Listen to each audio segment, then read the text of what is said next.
Welcome to Leo's English Lounge. Hey everyone, so glad you could join us. Today, we're diving into a topic I think we can all relate to, setting boundaries. Yes. You know that feeling when you feel like people just keep crossing the line no matter what you say or do? It's so frustrating and it can leave you feeling kind of powerless. Exactly. So in this explainer, we're going to break down a really powerful way to set boundaries that actually stick. Okay, so this is the single most important rule. It's the foundation for everything else we're going to talk about. Right. The moment someone crosses a boundary, you have to say something. Not tomorrow, not next week, but right then. It sounds so simple, but that immediate response is what sets the tone for the whole relationship. It's how you stop a tiny issue from becoming a giant problem down the road. But let's be honest, what do most of us actually do? We let the little things go, don't we? Oh, totally. A coworker misses a small deadline, a friend shows up late again, someone makes a joke that feels a little bit off. We tell ourselves, it's not a big deal. And then it happens again and again. The real problem isn't that one big moment when you finally get angry. It's the weight of all those small things you never talked about. They just pile up. So, how do we get out of this frustrating cycle? Well, the first step might feel a little strange, a little counterintuitive. What do you mean? Before we can even think about someone else's behavior, the first and most important step is to look in the mirror. I think we've all asked ourselves this question, right? Why does this person keep doing this to me? Why don't they respect me? Yeah, our natural reaction is to think the problem is 100% them. But what if that's not the whole story? Now, this one completely flips the script. It's not about blaming yourself, let's be clear about that. No, not at all. It's about taking what some people call radical responsibility. It makes you ask, what is my role in this? What signals have I been sending that made this seem okay? It's a tough question for sure, but that's where real change starts. And that's really the key takeaway here. The environment we live in, at work, with our family, with our friends, it's all shaped by the standards we communicate, or the standards we fail to communicate.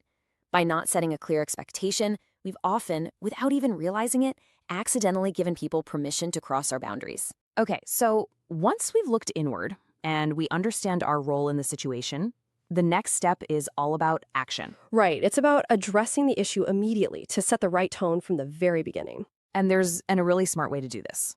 I love this idea. It says it's much easier to start off being a little more serious and firm, and then relax later. It's the opposite of what most of us do. We try to be the cool boss or the super easygoing friend first, thinking, I can always add rules later. But that strategy almost always fails. So you can really see the two paths here. The hard path is trying to be liked first. When you do that, adding boundaries later feels like a surprise, almost like a betrayal to the other person. Exactly. The smart path is to establish those firm expectations right at the start.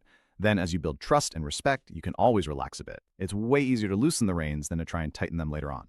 Okay, but what about the actual moment you have to talk to someone? I think most of us really dread this part. We're afraid of conflict. We are. But there's a way to handle it constructively so it doesn't turn into a big, ugly personal fight. This is such a huge mindset shift. We have to stop thinking of conflict as yelling and hurt feelings.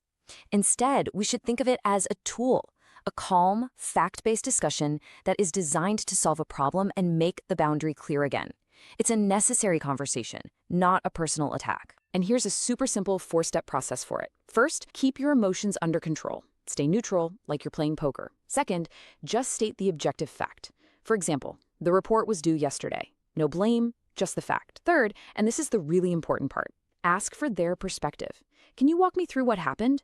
You're not accusing, you're just asking. And fourth, just listen.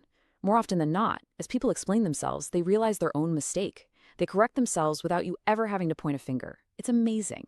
Now, this next piece of the puzzle is so powerful because it's not about what you say to other people, it's about what you do yourself. That's right. The most effective way to get people to respect your standards is to lead by example. You model the exact behavior you expect from everyone else. So what does this actually look like? Well, when you mess up, and listen, we all do, you show everyone the perfect way to respond.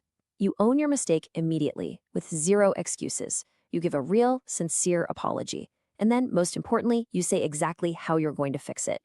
You're showing, not just telling, what being accountable looks like. The best thing about this is that it's contagious. It spreads. When people see you taking responsibility like that, they are so much more likely to do the same thing. Yep. They learn to reflect the behavior you show them, and that's how you build a culture of mutual respect where everyone holds themselves to a higher standard. Okay, but what happens when you've done everything right? You've looked in the mirror, you've addressed things immediately, you've led by example, and there's still one person who just refuses to respect the boundaries. Ugh, the tough one. This brings us to the most difficult part of this whole thing, making the hard decision to protect the group. To really understand why this is so important, we have to talk about this idea of the fabric of the group. It's a great analogy. Think of it like all the invisible threads of trust, respect, and shared standards that make a team, a family, or a friendship work. It's strong, but it can also be delicate. Because here's the harsh reality. One person who is allowed to keep breaking the rules can rip that fabric apart. It's so true. Everyone else is watching. If they see that one person can get away with it, they start to think, well, why should I even bother trying? Trust is lost, anger builds up, and the whole culture gets poisoned. Protecting the group sometimes means you have to make the very tough call to remove the person who is damaging it. So this leaves us with a final thought. It's easy to listen to this and nod your head, but the real change happens when you apply it. Yeah, absolutely. So we want to leave you with a question to really think about. What is that one small thing, that tiny boundary that's been crossed that you've been letting slide? What will you finally address this week? That's such a great question to think about. I have a question for you. What is the hardest part about setting boundaries for you personally? For me, it's the fear of disappointing someone. I worry they'll think I'm being mean or unfair, even when I know the boundary is reasonable. But I'm learning that my own peace is more important than someone else's temporary disappointment. What about you all out there? That's a tough one. For me, my question is, how do you know if you're setting a boundary versus just being controlling? I think the answer is about the why. If I'm setting a boundary to protect my own energy, time, or well-being, that's healthy. If I'm trying to control how someone else thinks or feels, that's crossing a line myself. It's a fine line, but an important one to think about. We'd love to hear your thoughts on these questions. Yes, please share in the comments. And as always, if you're studying for TOEFL or TOEIC, we've pulled out some of the tough vocabulary from today's talk and put the definitions in the comments below. Go take a look. Thanks for hanging out with us at Leo's English Lounge. We'll see you next time.